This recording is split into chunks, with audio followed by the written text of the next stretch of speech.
Catherine can't help us, then we really don't know anyone else to ask now. Please do not worry. I may know of someone who can help you two. In Sumeru, the Adventurers Guild does not serve as the vanguard of information. Rather, there are numerous active mercenary groups collectively known as the Eremites. They take on various contracts and work all across Sumeru, so they naturally accrue intelligence. An Eremite brigade called the Corps of 30 is in charge of Sumeru City's defenses. Not only are they the oldest brigade, but they are responsible for managing and coordinating the affairs of all other mercenary brigades. Corps of 30? What a weird name. Supposedly, they are named as such because their ranks numbered 30 at their inception. Asfand, an advisor with the Corps of 30, maintains good relations with the Adventurers Guild. Though he's already retired, he and his words carry great weight within mercenary circles. If you'd like to get in contact with him, you can find him at the Corps of 30's headquarters, the Citadel of Regzar.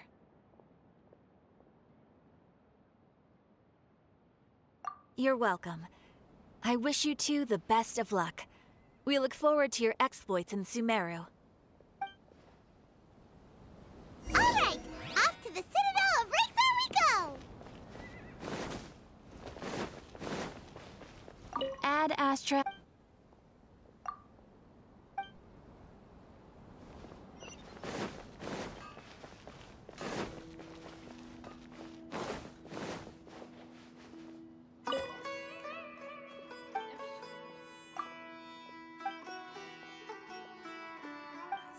Just take my word for it.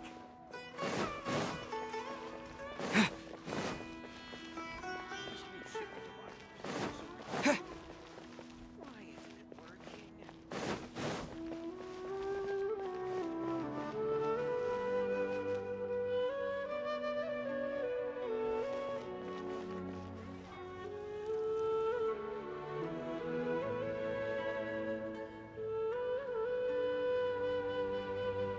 Welcome. The Adventurers Guild told me to expect you two. It's nice to meet you, Asfand. We'd like to ask you about something.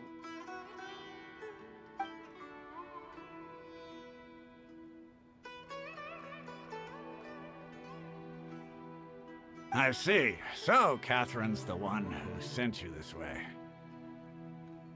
Ha! It's true that the Eremites' network is vast, but even I can't help you meet the Dendro Archon. Wait, seriously? That's it? Afraid so. The Eremites aren't terribly religious, so we don't know much about divinities. As far as the Akasha goes, we can access even less than you. We originally came from the desert. The gods there died off long ago.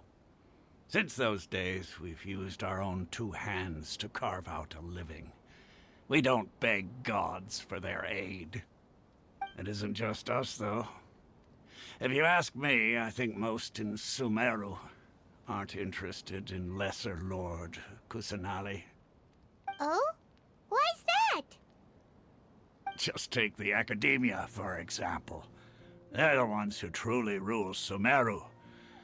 Although they believe in gods, most of them only care for the late Greater Lord Rugurdevada. In their eyes, she was the one who founded Sumeru and gifted us with the Akasha. Lesser Lord Kusanali just happened to inherit her legacy. Because of the Academia's influence, most citizens are more familiar with Greater Lord Rugurdevada and hold her in greater esteem. Not to mention that Lesser Lord Kusanali never makes an appearance, and the Academia never announces anything about her. As far as the people of Sumeru are concerned, she's just a god that exists. And that's all. Really? Aw. After hearing all of that, Paimon sort of feels bad for Lesser Lord Kusanali. Ha! But who knows? We're all just guessing when it comes down to it. Besides, I'm sure the God of Wisdom doesn't worry about her reputation among people like us. All right. Well, thanks for the info, Osfond. No problem. Always happy to help out the Adventurers Guild.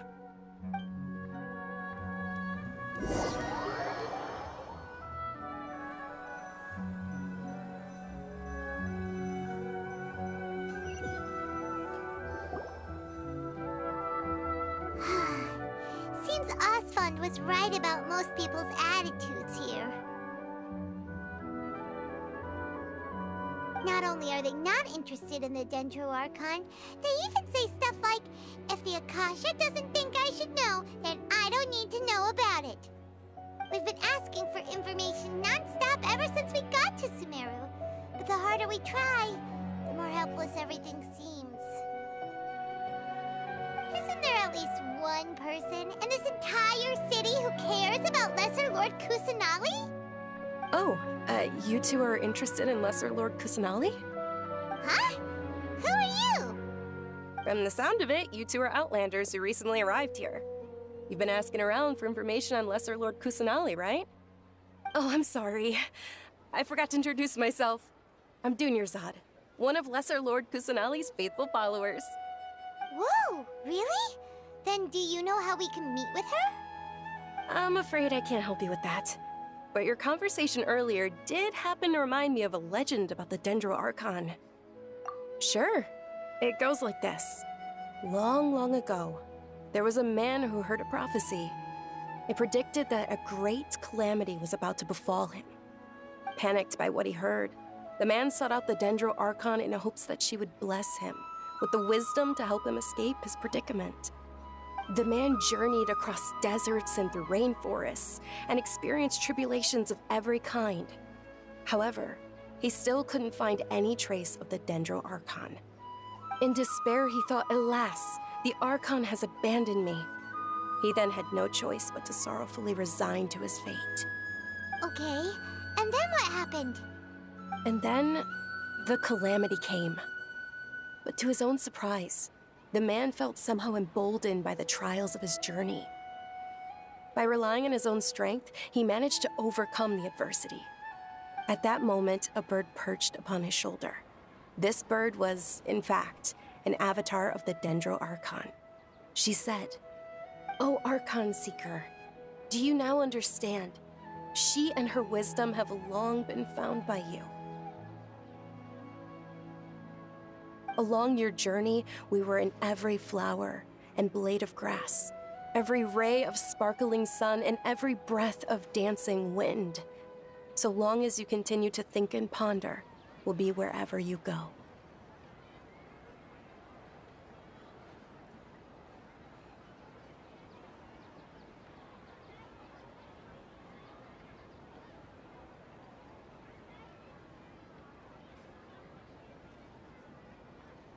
Yeah, thanks for the story!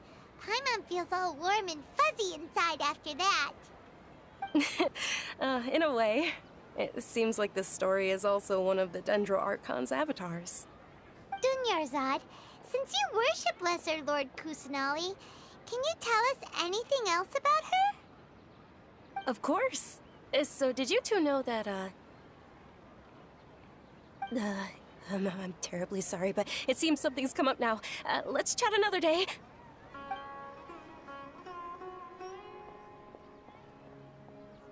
Hey, wait! What the heck just happened? It looks like they're searching for someone. Dunyarzad was acting super nervous just now. You think they're looking for her? This stinks! We finally managed to find a lead about Lesser Lord Kusanali! We can't let them get in the way now. Let's see if we can get rid of them. Then we can catch up with Dunyarzad. Hey, have you two seen a brown-haired girl wearing a purple top and a long blue dress? We're looking for her. Did she have bandages wrapped around her wrists? Yes, that's her. Did you see which direction she went? Yeah, she went that way. Quick, after her!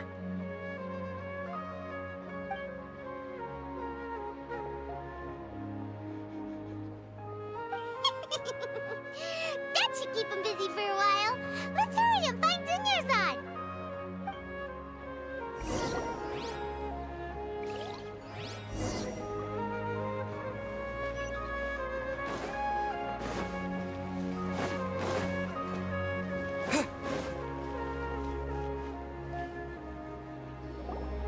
There you are, Dunyarzad.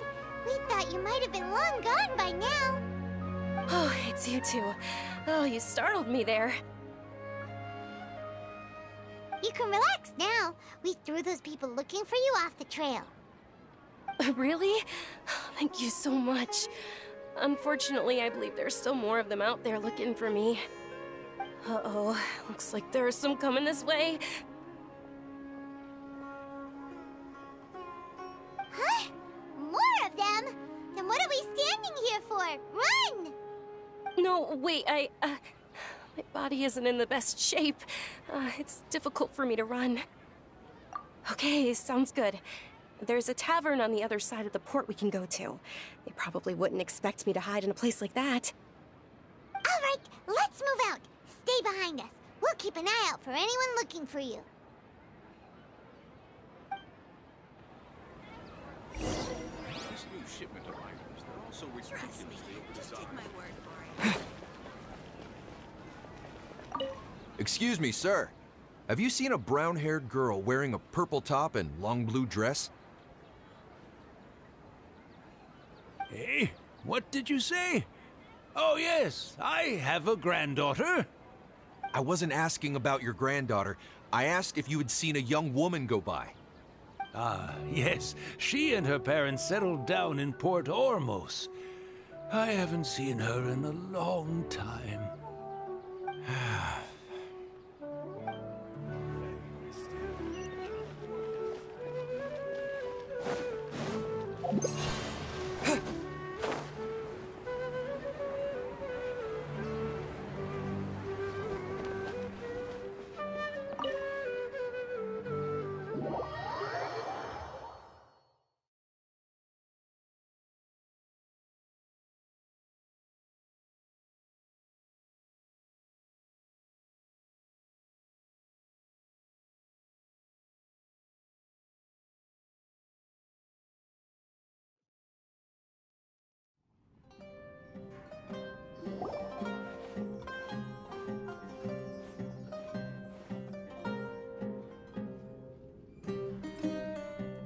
We made it. Oh, they shouldn't be able to find us now. Wait, stand down, Dia.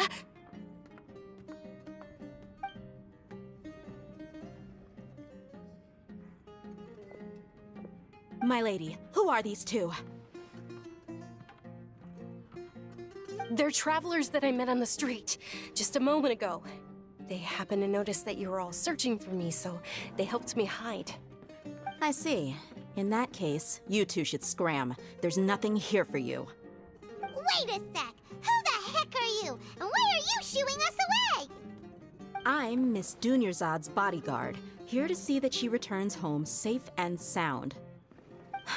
My lady, let's get going. You've been gone for so long that your parents are worrying themselves sick.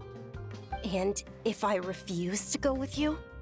It'd be easier for the both of us if you cooperated. But if you insist on not going, then I'll have to carry you like a sack of potatoes. Hey! Dunyarzad already said she doesn't want to go back. Why are you still pushing her? Stay out of this. You don't understand the situation. Sorry, my lady. Even though I'm your bodyguard, your parents are my employers. I have to answer to them. How much? Wait, what? How much more do I have to pay you to become your employer? So you never listen to my parents ever again. Double? A triple?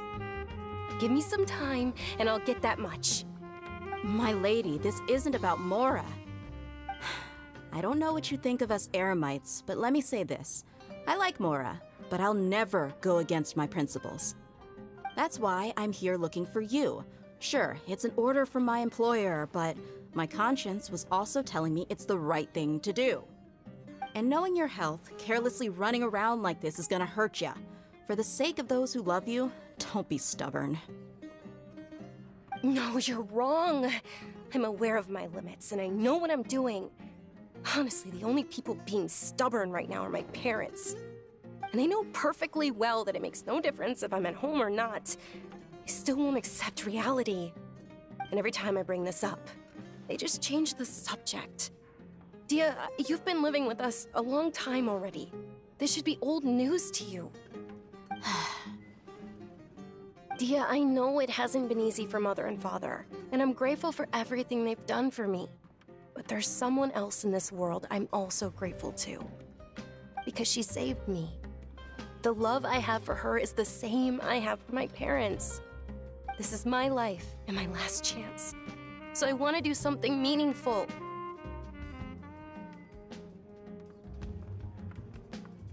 My lady, are you sure what you're doing now is meaningful? Yes, I'm sure. At least, it is to me. Fine, I won't ask you to return home anymore. But let me make something very clear. I'm only doing this because I respect your determination, not because I agree with you. Thank you, Dia. Sorry for being so rude just now. My nerves were acting up. And I even brought up your payment in such an offensive way. Don't worry about it, my lady. I did say that I like Mora. Besides, that's our next topic of conversation.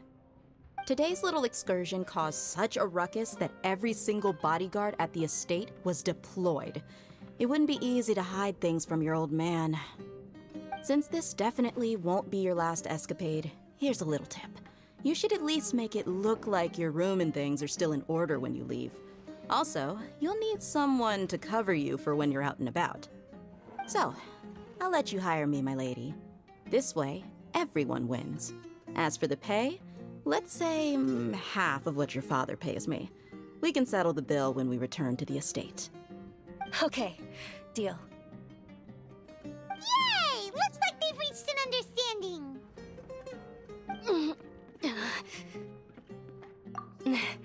I'm fine, really. I just feel a little tired now that things have calmed down. My lady, stop trying to look tough. We're already in a tavern, so let's rest up and grab some grub. I'm sorry for worrying you two. If you don't mind, I'd like for you to join us. Sure! After you rest up, we want to hear more about Lesser Lord Kusanali.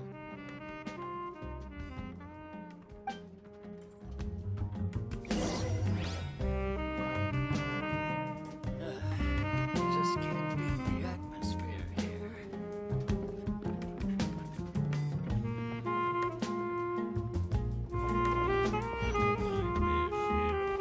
The adventurers back in the day. Ha! Well, if it isn't Dia. Haven't seen you in nearly half a year. Word on the street is that you're a bodyguard for the Homayani family now. Ha! Don't you find that kind of work boring? Nah, you get used to it. How about a menu over here? You got it. Huh? Isn't this little Miss Homayani herself? We don't get to serve personages like you very often. We'll be sure to prepare our very best. Thank you, sir, but there's no need. I don't have a lot of Mora on me, and I really ought to save as much as I can. But please bring these two the best food you have. They're my new friends, so I want to be a good host for them.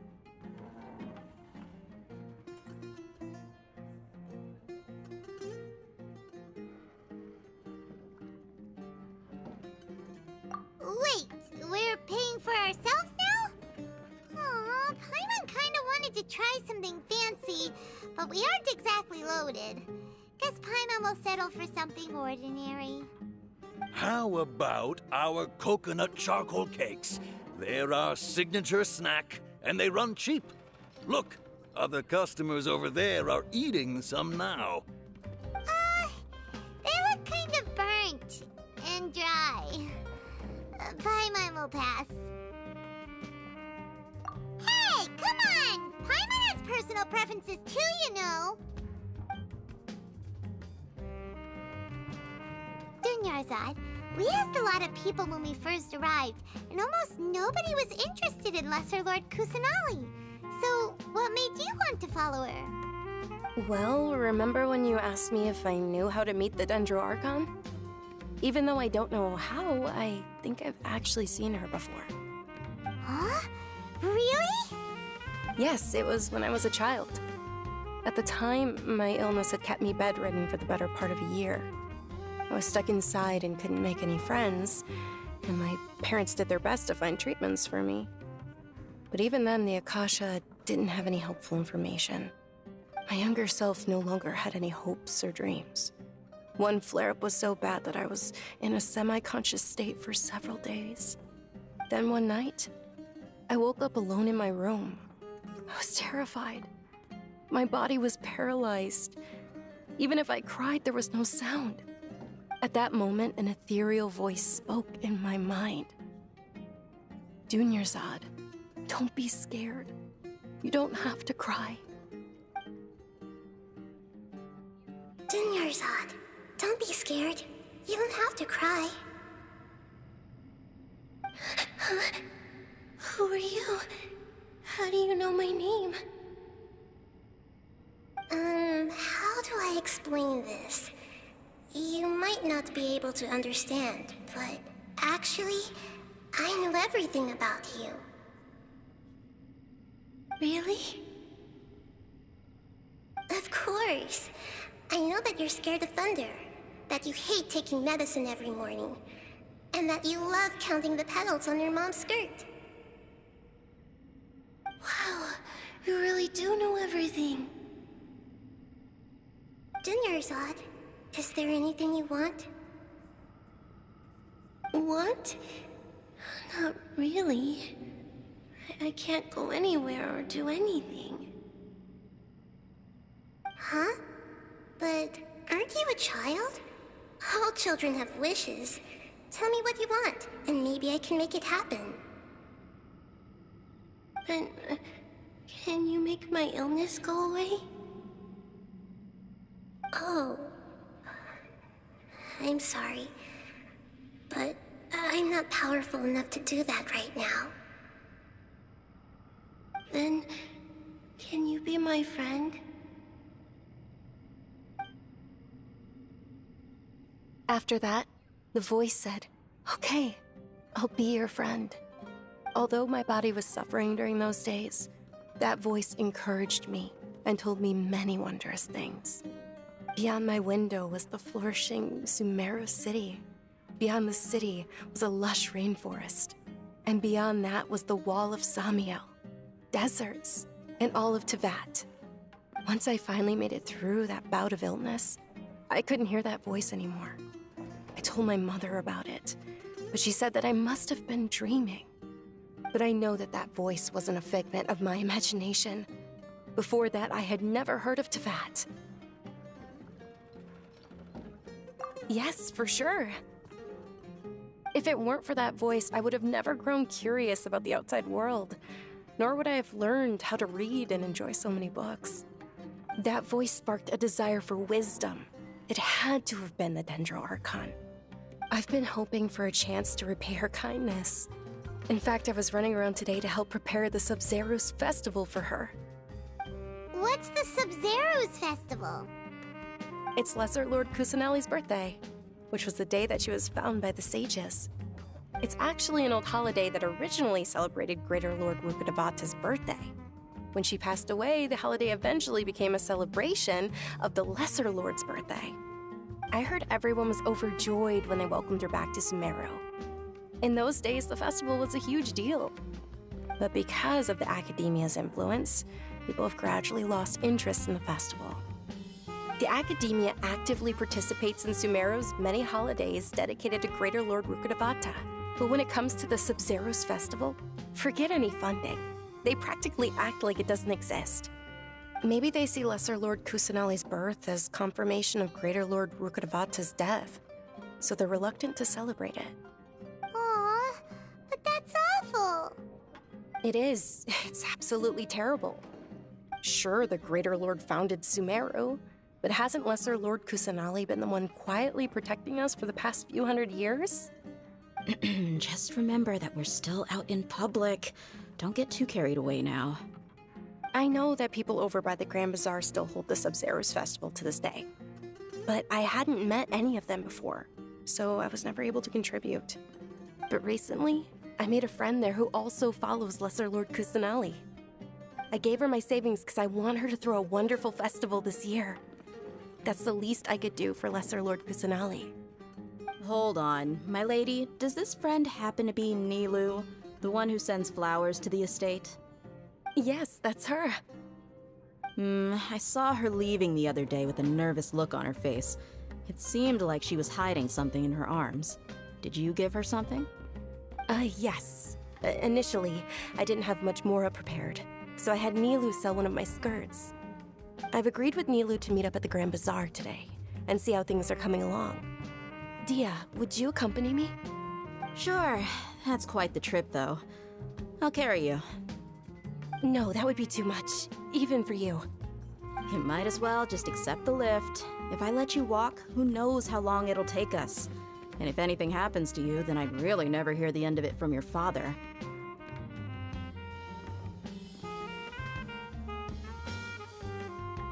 But of course. Nilu will be thrilled to hear there are more people interested in Lesser Lord Kusanali.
Sorry I'm late, Nilu. Oh, Dunyarzad. It was taking you so long that I assumed you got trapped at home, but you made it in the end. Uh-oh. But if Dia's here, that means you got caught, right? You could say that, but everything worked out. She's on our side now. Not completely. Oh. And who are these two? Oh, meet the Traveler and Paimon, my two newest friends. They're visitors who just arrived at Sumeru City and are looking for information on Lesser Lord Kusanali. So you're followers from another land? Oh, really? Well, that's okay. You're still invited to the Sub-Zero's festival. By the way, Dunyarzad, we've already started decorating the Grand Bazaar. It looks spectacular, thanks to your generous contribution. You're very welcome. It's the only thing I could do. Do you still have enough Mora? Probably? But don't sweat it. We've already finished renovating the stage. Come on, I'll show you.